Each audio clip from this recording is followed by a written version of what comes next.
আসসালামু আলাইকুম। আজকে আমরা শুরু করতে যাচ্ছি ফিজিক্স ফার্স্ট পেপারের সেকেন্ড চ্যাপ্টার ভেক্টর। ফার্স্ট পেপারের একদম ফার্স্ট চ্যাপ্টার যেটা ভৌত জগত পরিমাপ, ওটাতে হচ্ছে মেনলি মানে ফিজিক্সের ইতিহাস, তারপরে হচ্ছে সালটাল ওইসব জিনিসপাতি আছে, বা হচ্ছে পরিমাপের জিনিসপাতি ত্রুটি নটি এগুলো সব। তো ওইটা হচ্ছে মানে নিজেরা সবাই পড়তে পারে, এই জন্য আচ্ছা আমরা ফার্স্ট পেপারের যে ফার্স্ট চ্যাপ্টার যেটা আছে ওইটাকে তেমন একটা গুরুত্ব দিই না। আমাদের মেনলি পড়াশোনা শুরু হয় কই থেকে? ফার্স্ট পেপারের সেকেন্ড চ্যাপ্টার যেটা হচ্ছে ভেক্টর। তো আমাদের এই লেকচারটা বা এখানে পুরো ভেক্টর যে প্লেলিস্টটা তৈরি করা হবে ভেক্টরের, সেখানটা মেইনলি থাকবে হচ্ছে একদম নতুন যেসব স্টুডেন্ট আছে, যেমন যারা মাত্র নতুন হচ্ছে ইন্টারমিডিয়েটে এসে ঢুকলো, হ্যাঁ এসএসসি পাস করে মাত্র নতুন কলেজে এসে ঢুকলো, এবং যাদের হচ্ছে বিশাল বিশাল এত বড় ফিজিক্সের বই দেখে মাথা খারাপ, তাদের জন্য শুরু থেকে, অর্থাৎ একদম বিগিনার থেকে শুরু করব আমরা, যারা একদম আমরা ধরে নিব যে কিছু জানে না, মানে একদম শূন্য থেকে শুরু করে আমরা মোটামুটি যতটুকু আমাদের দরকার অতটুকু পর্যন্ত পড়বো। প্লাস হচ্ছে যাদের বা সেকেন্ড ইয়ারে অলরেডি যারা আসো, বা হচ্ছে পুরনো যাদের ভেক্টরের সমস্যা আছে তারাও দেখতে পারো।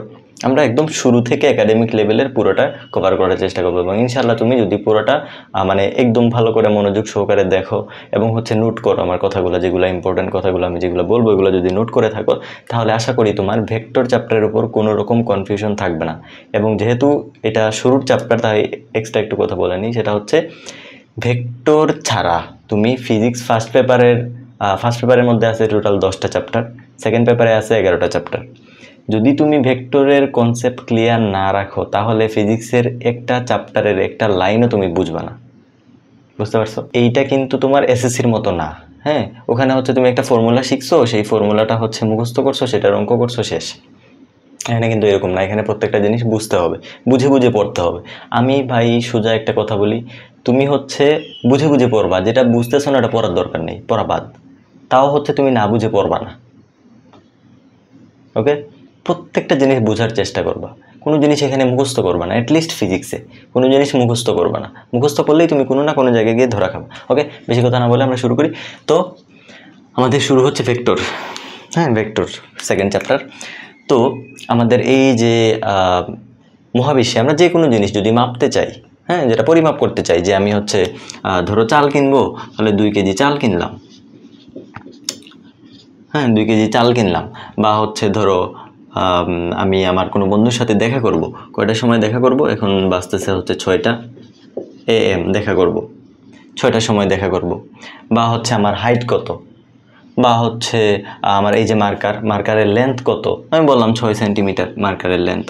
এই যে জিনিসগুলো আমি বলতেছি, অর্থাৎ দৈনন্দিন জীবনে আমাদের আশেপাশে আমরা যা কিছু পরিমাপ করি, 2টা ডিম, তারপরে হচ্ছে 2 কেজি চাল, তারপরে হচ্ছে যে কোনো জিনিস যেটা আমরা পরিমাপ করি, হ্যাঁ যে আমাদের বয়স, যে কোনো জিনিস যেটা আমরা পরিমাপ করি তাদেরকে বলা হয় রাশি। অর্থাৎ ভৌত জগতের যা কিছু পরিমাপ করা হয় তাকে কি বলে? রাশি বলে। ভৌত জগতের যা কিছু পরিমাপ করা হয় তাদেরকে কি বলে? রাশি বলে। এই যে এই জিনিসগুলো আমরা পরিমাপ করলাম না, এই যে পরিমাপকৃত কোয়ান্টিটি, এদেরকে কি বলা হয়? রাশি বলা হয়। তাহলে ফার্স্টে আমাদের কনসেপ্ট আসতেছে কি? রাশি। রাশি। তো আমরা হচ্ছে ডেফিনেশনটা একটু লিখে নিব, একদম নোট করে নিবা। হ্যাঁ, নোট করে নিলে তোমার জন্য হচ্ছে পরীক্ষার সময় দেখতে সুবিধা হবে যে এই জিনিসগুলো হচ্ছে আমার নোট করা আছে এবং এগুলো থেকে পরীক্ষায় প্রশ্ন আসে। তো রাশি জিনিসটা কি? রাশি হচ্ছে ভৌত জগতের যা কিছু পরিমাপ করা যায়, ভৌত জগতের যা কিছু পরিমাপ করা হয় তাই রাশি। যা কিছু আমরা পরিমাপ করি সবগুলো জিনিসকে কি বলা হয়? রাশি বলা হয়। যা কিছু আমরা পরিমাপ করি। এখন রাশি 2 ধরনের। হ্যাঁ, রাশি হচ্ছে 2 টাইপের হতে পারে। রাশি 2 টাইপের হতে পারে। স্কেলার রাশি, স্কেলার, এটা সম্পর্কে মোটামুটি আমরা 9, 10-এ পরিচিত আছি, তাই না? পরিচিত না থাকলে কোনো সমস্যা নেই। স্কেলার রাশি আর হচ্ছে ভেক্টর রাশি। তো স্কেলার রাশি এবং ভেক্টর রাশি, স্কেলার রাশির আরেক নাম হচ্ছে অদিক রাশি। অদিক রাশি, আর এটাকে বলা হয় সদিক রাশি। ওকে, একটা হচ্ছে অদিক আর একটা হচ্ছে সদিক রাশি। ওকে, তাহলে রাশিকে 2 ভাগে ভাগ করা যায়, স্কেলার রাশি এবং ভেক্টর রাশি। স্কেলার রাশি এবং ভেক্টর রাশি 2 ভাগে ভাগ করা যায়। তো এটা কিসের উপরে ভাগ করলাম আমরা? মান এবং দিকের উপরে ভিত্তি করে। মান ও দিকের উপরে ভিত্তি করে। মান ও দিকের উপরে ভিত্তি করে রাশিকে 2 ভাগে ভাগ করা যায়। মান ও দিকের উপরে ভিত্তি করে আমরা রাশিকে কি করলাম? 2 ভাগে ভাগ করলাম, একটা হচ্ছে স্কেলার রাশি আর একটা হচ্ছে ভেক্টর রাশি। রাশিকে আরও বিভিন্নভাবে আমরা ভাগ করতে পারি। হ্যাঁ, একটা জিনিসকে যে কোনোভাবে আমি ভাগ করতে পারি। যেমন ভাগ করা মানে কি? টুকরা করা, আলাদা করা। এই যে দেখো, যেমন ধরো এই ডাস্টার, এটাকে আমি কীভাবে ভাগ করতে পারি? এইভাবে কেটে 2 টুকরা করতে পারি, আবার এইভাবে কেটেও 2 টুকরা করতে পারি। ঠিক আছে, 2ভাবেই ভাগ হবে, ডিপেন্ড করে আমি কার রেসপেক্টে করতেছি বা কীভাবে করতেছি, কার সাপেক্ষে করতেছি, কার উপরে ভিত্তি করে করতেছি। এই যে এখানে মান এবং দিকের উপরে ভিত্তি করে আমরা রাশিকে 2ভাবে ভাগ করতেছি, একটা হচ্ছে স্কেলার আর একটা হচ্ছে ভেক্টর রাশি। এবং আরও বিভিন্নভাবে রাশিকে ভাগ করা যায়। যেমন মৌলিক রাশি আছে, লব্ধ রাশি আছে। মৌলিক রাশি কী জিনিস? যেসব রাশি মৌলিক, মানে যেগুলো রাশি অন্য কোনো কিছু থেকে উদ্ভূত না, তাদেরকে বলা হয় মৌলিক রাশি। আর আরও কিছু আছে লব্ধ রাশি। লব্ধ রাশি কী জিনিস? যাদেরকে হচ্ছে আমরা মৌলিক রাশি থেকে অর্জন করতে পারি, তাদেরকে বলা হয় লব্ধ রাশি। ওকে, তো এইসব জিনিসে আমাদের আপাতত যাওয়ার দরকার নেই, আমাদের মেইন আলোচনা এখানে থাকবে স্কেলার এবং হচ্ছে ভেক্টর। তো স্কেলার রাশি কী জিনিস এটা একটু আমাদের জানা লাগবে। স্কেলার রাশির ডেফিনেশন। স্কেলার রাশি কী জিনিস? যে সকল রাশির শুধুমাত্র মান আছে, যে সকল রাশির শুধুমাত্র মান আছে, দিক নেই, তাদেরকে কি বলে? স্কেলার রাশি বলে। এটা হচ্ছে আমাদের ডেফিনেশন, স্কেলার রাশি বলে। ওকে, যে সকল রাশির শুধুমাত্র মান আছে তাদেরকে বলা হয় স্কেলার রাশি, এদের কোনো দিকের প্রয়োজন হয় না। যেমন উদাহরণ দিতে পারি আমরা, উদাহরণ হিসেবে আমরা বলতে পারি যে হচ্ছে ঘড়ির টাইম। হ্যাঁ, যে এখন কয়টা বাজে, তোমাকে যদি কেউ জিজ্ঞেস করে এখন কয়টা বাজে, তুমি বলবা যে 5টা বাজে বা 6টা বাজে। তুমি কি বলবা যে পূর্ব দিকে 5টা বাজে, উপরের দিকে 9টা বাজে, এরকম কি বলবা? বলবা না। অর্থাৎ সময়কে প্রকাশের জন্য শুধুমাত্র মানের দরকার, শুধুমাত্র মানের দরকার, দিকের দরকার পড়ে না, দিকের দরকার পড়ে না। তাহলে সময় কি ধরনের রাশি? স্কেলার রাশি। সময় স্কেলার রাশি। তারপরে আর কি স্কেলার রাশি হতে পারে? দৈর্ঘ্য। যেমন আমি তোমাকে জিজ্ঞেস করলাম এই মার্কারটার দৈর্ঘ্য কত, তুমি বলবা ভাইয়া দৈর্ঘ্য 5 সেন্টিমিটার বা 6 সেন্টিমিটার, যে কোনো একটা বলবা। তুমি এটা তো বলার দরকার নেই যে দৈর্ঘ্য পূর্ব দিকে 5 সেন্টিমিটার, উত্তর দিকে 10 সেন্টিমিটার, এটা তো বলার দরকার নেই। দৈর্ঘ্য শুধু মান দ্বারা আমরা দৈর্ঘ্য পুরোটাকে প্রকাশ করতে পারি, দিকের প্রয়োজন হয় না। তাহলে সময়, তারপরে আছে দৈর্ঘ্য, একইভাবে আছে ভর। ঠিক আছে, আরও বিভিন্ন জিনিস আছে যেমন কাজ, চাপ ইত্যাদি। এসব জিনিসগুলো কি? আরও তুমি চাইলে লিখতে পারো যে দূরত্ব, তারপরে লিখতে পারো দ্রুতি। এসব জিনিসগুলোতে কি দিকের দরকার পড়ে না, শুধুমাত্র মান দ্বারা এদেরকে সম্পূর্ণরূপে প্রকাশ করা যায়। তাহলে এদেরকে বলা হচ্ছে কি? স্কেলার রাশি। এখন আসো ভেক্টর রাশি। ভেক্টর রাশি কি জিনিস? ভেক্টর রাশি হচ্ছে এই যে এখানে শুধু কি লাগতো? মান লাগতো। এখানে শুধু মানে শুধু মান লাগতো, দিকের দরকার পড়তো না। ভেক্টর রাশিতে মান এবং দিক দুইটাই লাগে। যে সকল রাশির মান এবং দিক উভয়ই আছে, যে সকল রাশির মান এবং দিক উভয়ই আছে তাদেরকে বলা হয় ভেক্টর রাশি, তাদেরকে ভেক্টর রাশি বলে। মান এবং দিক দুইটাই যাদের দরকার পড়ে তাদেরকে বলা হয় ভেক্টর রাশি। মান এবং দিক দুইটাই যাদের দরকার হয় তাদেরকে কি বলে? ভেক্টর রাশি। ওকে, যেমন উদাহরণ কি হতে পারে? আমরা উদাহরণ দিই। যেমন হচ্ছে বল। তুমি কোনো একটা বস্তুকে হচ্ছে ধাক্কা দিছো বা টান দিছো, এটাই বল। ধাক্কা বা টান, সেটাই হচ্ছে বল। এখন তুমি বস্তুকে কোন দিকে ধাক্কা দিছো? এই দিকেও ধাক্কা দিতে পারো, এই দিকেও ধাক্কা দিতে পারো, উপরের দিকেও ধাক্কা দিতে পারো। তাহলে বল তুমি কোন দিকে দিছো সেটা কিন্তু জরুরি। কত মানের বল দিছো? 10 নিউটনে ধাক্কা দিছো, কিন্তু কোন দিকে দিছো? তুমি এদিকেও দিতে পারো, এদিকেও দিতে পারো, এদিকেও দিতে পারো, নিচের দিকেও দিতে পারো। তাহলে বল কি দিক ছাড়া সম্পূর্ণরূপে ডিফাইন হয়? হয় না। তাহলে বল প্রকাশের জন্য আমাদের কি লাগবে? মানের সাথে সাথে দিকও লাগবে। তাহলে বল পাইলাম আমরা। একই রকমভাবে আমরা প্রাবল্য পেতে পারি, একই রকমভাবে আমরা টর্ক পেতে পারি। তারপরে আছে বেগ। বেগের কিন্তু একটা দিক আছে, বেগ, ত্বরণ, সরণ, এই যেগুলোতে কি দিক প্রয়োজন পড়ে। এই কারণে এদেরকে আমরা কি বলতেছি? ভেক্টর রাশি। ক্লিয়ার? আচ্ছা, এখন ভেক্টর রাশির মধ্যে একটা জিনিস একটু মনে রাখতে হবে। ভেক্টর রাশির মধ্যে একটা জিনিস একটু মনে রাখতে হবে, সেটা হচ্ছে ভেক্টর রাশির মান আছে, প্লাস দিক আছে, প্লাস লব্ধি সূত্র মেনে চলে। এই জিনিসটা একটু লিখে রাখবা লব্ধি সূত্র মানে। আর স্কেলার রাশি কারা? স্কেলার রাশি হচ্ছে যাদের শুধুমাত্র মান আছে, দিক নেই, যাদের শুধুমাত্র মান আছে, দিক নেই। এখান থেকে তোমার মনে কিছু কোশ্চেন আসে শুরুতেই, যারা মানে প্রথম দিকে যারা পড়া শুরু করবে তাদের ক্ষেত্রে কিছু সমস্যা হবে। সেটা হচ্ছে চাপ, চাপ কেন স্কেলার রাশি, এটা একটা প্রশ্ন। এবং তড়িৎ প্রবাহ, হ্যাঁ, তড়িৎ প্রবাহকে কিন্তু আমরা মানে তড়িৎ প্রবাহ যে আমরা সেই পড়ছিলাম না আগে, যে তড়িৎ প্রবাহ কি, যে এই লাইনের ভিতর দিয়ে একটা কারেন্ট যাচ্ছে, সেই কারেন্টকে আমরা আই দ্বারা প্রকাশ করতেছি, এটাকে কিন্তু একটা ডিরেকশন দেওয়া হয় আই। তাহলে আই এর দেখো একটা মান আছে, 5 এম্পিয়ার 6 এম্পিয়ার যে কোনো একটা কিছু একটা মান আছে, প্লাস হচ্ছে একটা ডিরেকশন আছে। তারপরেও এটাকে আমরা মানে ভেক্টর রাশি।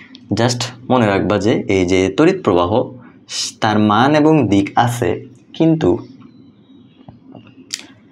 এইটা লব্ধি সূত্র মেনে চলে না।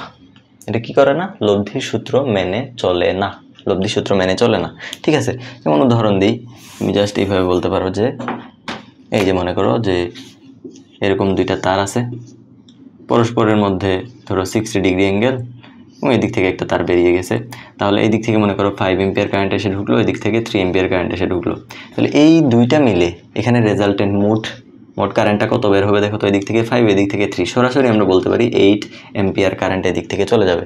এই যে অ্যাঙ্গেলের ব্যাপারটা এখানে আসে নাই, বা এদেরকে যে ভেক্টরালি যে যোগ করতে হয়, সেই ভেক্টরালি যোগ আমরা করি নাই। এত কিছু বোঝার দরকার নেই, তুমি জাস্ট মনে রাখো যে তড়িৎ প্রবাহের মধ্যে মান এবং দিক দুইটা আছে, তারপরেও সে লব্ধি সূত্র মেনে চলে না, বিধায় তড়িৎ প্রবাহকে আমরা ভেক্টর কোয়ান্টিটি বলতে পারি না। ওকে, বুঝা গেল এই জিনিস? স্কেলার রাশি কাকে বলে, ভেক্টর রাশি কাকে বলে। ডান। আচ্ছা, আরেকটা প্রশ্ন, চাপকে কেন স্কেলার রাশি বলা হচ্ছে? চাপকে কেন স্কেলার রাশি বলা হচ্ছে? চাপ কেন স্কেলার রাশি? তো এটা কিন্তু প্রশ্নও আসে মাঝে মাঝে, চাপ কেন স্কেলার। আমরা চাপ কেন স্কেলার, এই জিনিসটা হচ্ছে দেখো, এটা কিন্তু আমাদের অনেকের মনে প্রশ্ন আসে, P = F divided by A। এটা তো আমরা ফর্মুলা জানি, চাপ সমান কি, বল ডিভাইডেড বাই ক্ষেত্রফল। যেমন ধর আমার কাছে এরকম একটা ক্ষেত্রফল আছে, তার উপরে F বল প্রযুক্ত হচ্ছে, নিচের দিকে F বল প্রযুক্ত হচ্ছে, এই ক্ষেত্রফল হচ্ছে, এটার ক্ষেত্রফল হচ্ছে A। তাহলে চাপ কত হবে, F/A। মনে করো যে আমি 10 নিউটন বল দিলাম এবং ক্ষেত্রফল হচ্ছে 2 বর্গমিটার, তাহলে চাপ কত হবে, P = আমরা কি জানি, F ডিভাইডেড বাই A। তাহলে উপরে হচ্ছে 10 নিউটন ডিভাইডেড বাই 2 সমান হচ্ছে 5 প্যাসকেল। এখন প্রশ্ন হচ্ছে যে F তো ভেক্টর, F ভেক্টর না, এ তো ক্ষেত্রফল, এটার মান নাই, সরি মানে দিক নাই, যদিও ক্ষেত্রফল ভেক্টর আছে, আপাতত ধরে নাও যে এটা শুধু মান। তাহলে F একটা ভেক্টর, তাহলে P-ও ভেক্টর হওয়ার কথা, ডান পাশে ভেক্টর হলে বাম পাশে ভেক্টর হতে হবে। তাহলে P তো হিসাবে ভেক্টর হওয়ার কথা, কিন্তু হয় না, P-কে স্কেলার রাশি বলা হচ্ছে। আচ্ছা, এখন তুমি আবার বলতে পারো যে P = F ডিভাইডেড বাই A-ও একটা ভেক্টর, ক্ষেত্রফলও ভেক্টর হয়, হ্যাঁ, সেটা একটু পরে জানবা, মানে সামনের দিকে জানতে পারবা, ক্ষেত্রফল ভেক্টর হয়। তাহলে F ভেক্টর A ভেক্টর, তাহলে এই ভেক্টরে কাটাকাটি, এই জন্য P স্কেলার। এটাও কিন্তু ঠিক না, কারণ এই যে ভেক্টর রাশি ডিভাইডেড বাই ভেক্টর রাশি ইকুয়াল টু কি হবে, এটা হচ্ছে অনির্ণয়, আমরা জানি না এটা কি হবে সেটা আমরা জানি না। ওকে, কি হবে এটা আমরা জানি না। তো ব্যাপারটা কি আসলে খেয়াল করো, ব্যাপারটা হচ্ছে যে চাপ কেন স্কেলার রাশি। চাপের আমরা যে ডেফিনেশন জানি, চাপ কাকে বলে, চাপের ডেফিনেশনটা একটু লিখে নাও। চাপ হচ্ছে একক ক্ষেত্রফলের উপরে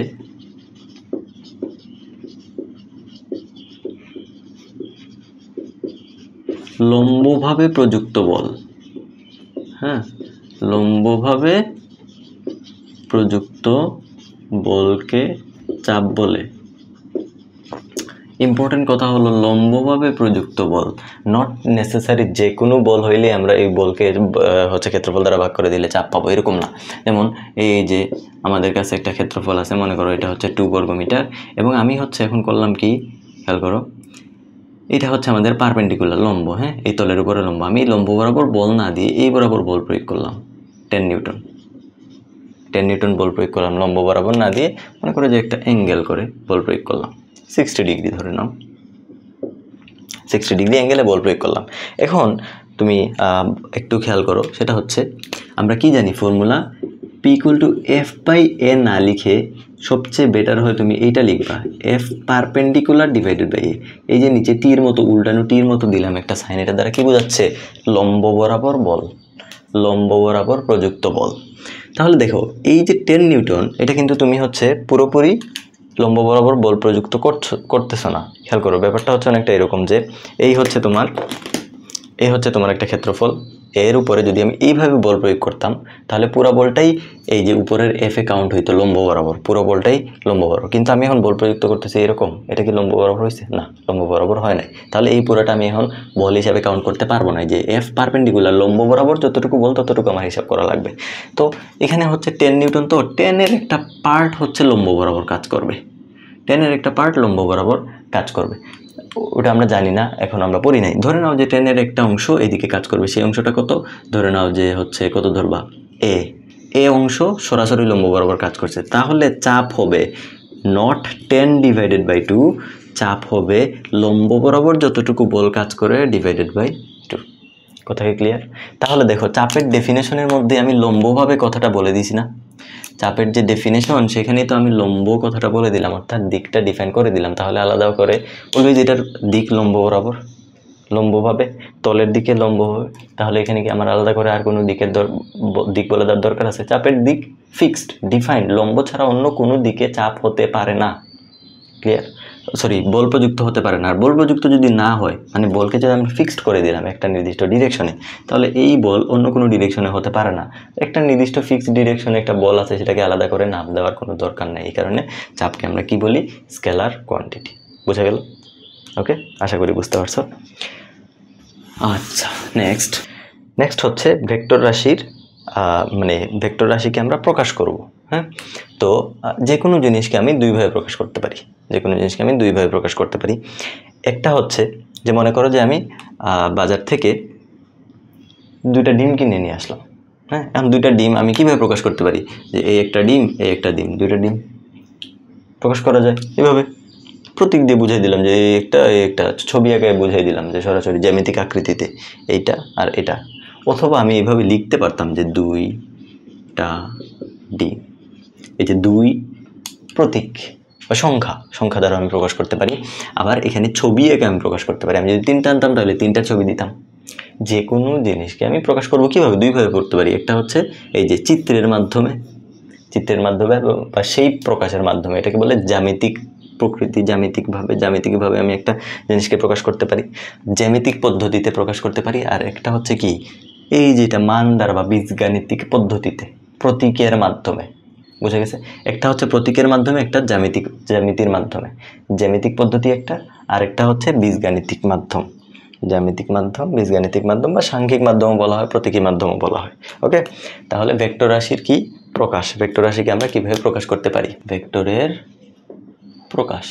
ভেক্টরকে আমরা কিভাবে প্রকাশ করতে পারি? এখন দেখো, ভেক্টরকে দুইভাবে প্রকাশ করা যায়। একটা হচ্ছে কি, জ্যামিতিক পদ্ধতিতে প্রকাশ করতে পারি। আবার হচ্ছে প্রতীকের মাধ্যমে প্রকাশ করতে পারি।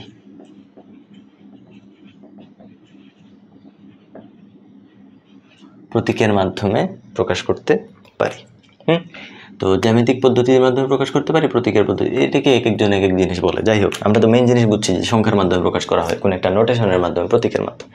তো ভেক্টরকে ওইভাবে আমরা জ্যামিতিক পদ্ধতিতে প্রকাশ করতে পারি এবং প্রতীকের মাধ্যমে প্রকাশ করতে পারি। যেমন হচ্ছে একটা ভেক্টর, আমি বললাম যে দুইটা ভেক্টর আছে আমার কাছে, একটা হচ্ছে 2 মানের আর একটা হচ্ছে 5 মানের, অর্থাৎ ভেক্টর একটার মান হচ্ছে 2 আর একটার মান হচ্ছে 5। যদি আমি এদেরকে জ্যামিতিকভাবে প্রকাশ করতে চাই, তাহলে খেয়াল করো, আমি এরকমভাবে দুইটা ভেক্টর লিখতে পারি না, যে এই একটা ভেক্টর এবং এই যে আরেকটা ভেক্টর। এটার তুলনায় এটা বড় না? দেখে বোঝা যাচ্ছে না যে বড়? এটা বড় এবং এটা হচ্ছে ছোট। তাহলে এই যে ভেক্টরের মান, এই যে এখান থেকে এতটুকু দৈর্ঘ্য হচ্ছে 2 আর এখান থেকে এতটুকু দৈর্ঘ্য হচ্ছে 5 একক। হ্যাঁ, 5 একক, 5 সেন্টিমিটার হতে পারে, 5 মিটার হতে পারে, 5 কিলোমিটার হতে পারে। একক আমি কোনটা নিব সেটার উপর ডিপেন্ড করতেছে। তো এটা 2 একক, এটা 5 একক, রেশিও মেনটেন করা লাগবে। এটা 2 একক, এটা হচ্ছে 5 একক, এবং তাদের এই যে মাথায় দিক প্রকাশ করলাম। তাহলে এই যে এখান থেকে এতটুকু দৈর্ঘ্য দ্বারা ভেক্টরের মান প্রকাশিত হয়, এবং এই যে ক্যাপ দিলাম এরকম বাঁকা করে তীর চিহ্ন, এটা দ্বারা দিক প্রকাশিত হয়। মান এবং দিক দুইটা প্রকাশিত হয়ে গেলে একটা ভেক্টর প্রকাশিত হয়ে গেছে। ক্লিয়ার? তাহলে এরকম জ্যামিতিক পদ্ধতিতে আমরা ভেক্টর প্রকাশ করতে পারি। আবার প্রতীকের মাধ্যমে ভেক্টরকে প্রকাশ করা যায়। যেমন এটাকে আমি নাম দিতে পারি এ ভেক্টর, এটাকে নাম দিতে পারি বি ভেক্টর। তো এ এবং বি ভেক্টরকে আমরা সাধারণত কিভাবে প্রকাশ করি? এই যে এরকম ভেক্টরের উপরে এরকম একটা এরো চিহ্ন দিয়ে আমরা প্রকাশ করতে পারি। আবার কোনো কোনো সময় নিচে এরকম দাগ দিয়ে বার চিহ্ন দিয়ে প্রকাশ করা হয়। কখনো কখনো উপরে বার চিহ্ন দেওয়া হয়। এগুলোও ভেক্টর রাশির প্রকাশ এক একটা। এবং এদের মধ্যে স্পেশাল একটা ভেক্টর আছে, সেটাকে একক ভেক্টর বলে। সেটাকে আমরা মাঝে মাঝে এই যে এরকম মাথার মধ্যে তীরের মতো শুধু দাগ দিয়ে সেটাকেও প্রকাশ করতে পারি। যে কোনোভাবে আমরা ভেক্টরকে প্রকাশ করতে পারবো। সাধারণত আমরা এইটা ব্যবহার করে থাকি বেশি। ওকে, তাহলে ভেক্টরকে আমরা এইভাবে প্রকাশ করতে পারি। জ্যামিতিক পদ্ধতিতে হচ্ছে একটা সরল রেখা আঁকাবো, এবং তার মাথায় দিক দিতে হবে। দৈর্ঘ্যটাই তার মান নির্দেশ করবে, এবং এরোটা তার দিক নির্দেশ করবে। ওকে, হয়ে গেল ভেক্টর রাশির প্রকাশ। আমরা কিন্তু হচ্ছে তোমার মানে একদম শুরু থেকে পড়তেছি, হ্যাঁ, একদম সিরিয়াল বাই সিরিয়াল, প্রত্যেকটা টপিকের পরে প্রত্যেকটা টপিক মেনটেন করে করে পড়তেছি। ওকে, এখন খেয়াল করো, ভেক্টরের প্রকাশ হলো। এখন ভেক্টর রাশির প্রকারভেদ। ভেক্টরের প্রকারভেদ। ভেক্টর কি কি প্রকারের হতে পারে? ভেক্টর রাশি কত ধরনের হতে পারে? স্বাধীন ভেক্টর, আমরা কতগুলো নাম লিখি, হ্যাঁ, এগুলা বুঝে বুঝে দিব। স্বাধীন ভেক্টর, এগুলা নোট করে নিতে হবে, হ্যাঁ। স্বাধীন ভেক্টর